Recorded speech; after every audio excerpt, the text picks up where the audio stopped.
What's good, YouTube? My name's Robert with the Crosscut Creations channel. Today we're going to make a giant Yahtzee. Stick around if you want to see how I did it. Hey guys, right now I'm just marking for the lengths, 3.5 inch cubes, so my length was 3.5. I'm going to have 5 total cubes, so here I am cutting the 5 cubes to length out of a 4x4 post. There are the 5 cubes after being cut, and right here I am rather drilling the indents for each of the faces for the cubes. Your opposite faces should add up to 7, so 1 and 6 should be opposite, 5 and 2 should be opposite, 3 and 4 should be opposite. As long as you have that, you're in good shape. This jig that I have a buddy who has a 3D printer, so he was nice enough to print that out for me. So if you have a 3D printer or have access to a 3D printer, this makes the process go a lot faster. After I drill all of the indents for the numbers, I use a bare latex paint. I got the sample size in black because I liked the look of the black. Here I'm just slabbing on each of the colors and painting each of the indents. If you're not perfect here, that's okay, because we're going to sand that down in a later step. I just go cube by cube and paint each face where the numbers are drilled out. I start with 1 and go through 6, so I paint 1, then I paint 2, then 3, then 4, then 5, then 6, just to make sure that I get every face painted. And again, if you're not perfect, that's okay, because it's really hard to make it perfect, but we're going to sand that down at a later step. This is a little time consuming, so I did speed this up a bit. And I will say that I just love painting almost as much as every woodworker loves sanding.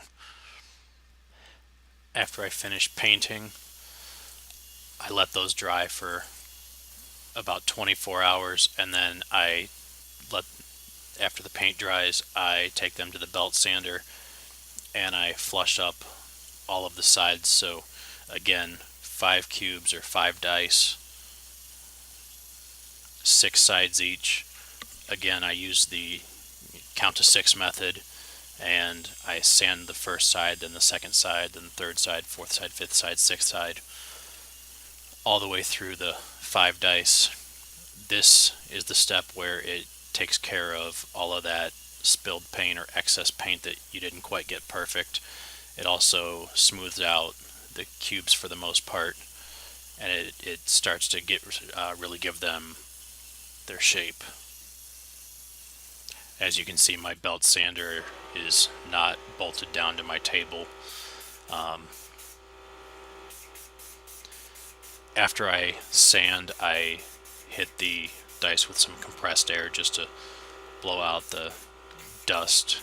And even after that first dice or 2 here, you can see that once you blow out the dust, the black of the numbers really starts to pop, and you can see how the cubes start to become looking like dice.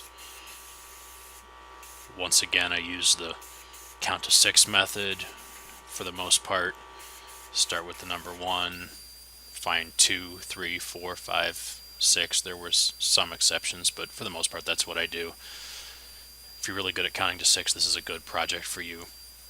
Here I'm rounding over all of the edges of the dice to give it a nice and soft look. It helps with just easing over the edges. I have a round over bit in my router table, and again, 5 dice times all those edges, it takes a little bit of time, but it's worth it in the end because it gives it a nice look, and it looks really crisp. Once we finish the round over process on the edges, I take some Helmsman's spar urethane and I coat each face with the spar urethane. This gives the wood a finish and a durable outer protective layer, as this game will be played outdoors because it's a giant version of Yahtzee.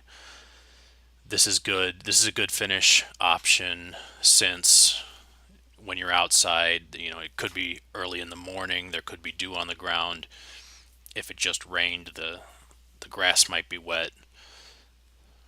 If you accidentally leave this game outside, I wouldn't recommend that, but the spar urethane does provide some protection against moisture and water. So I give one coat of spar urethane to the dice, and that's really the finishing touches. I put these dice in a 5-gallon bucket from the big box store, and I use that as a cup in order to juggle the dice and throw them on the ground. And that's really the final touches. It really is that easy. This is a great beginner project, and this is something that doesn't really take all that long to make, so you can definitely make this in under a couple hours if you don't count any drying time from paint or finishes. Thanks for sticking around with me on the build video today. I really appreciate it. If you like what you saw, give me a thumbs up. Make sure you comment, subscribe. I'll leave my social media links in the description, and we'll see you on the next one.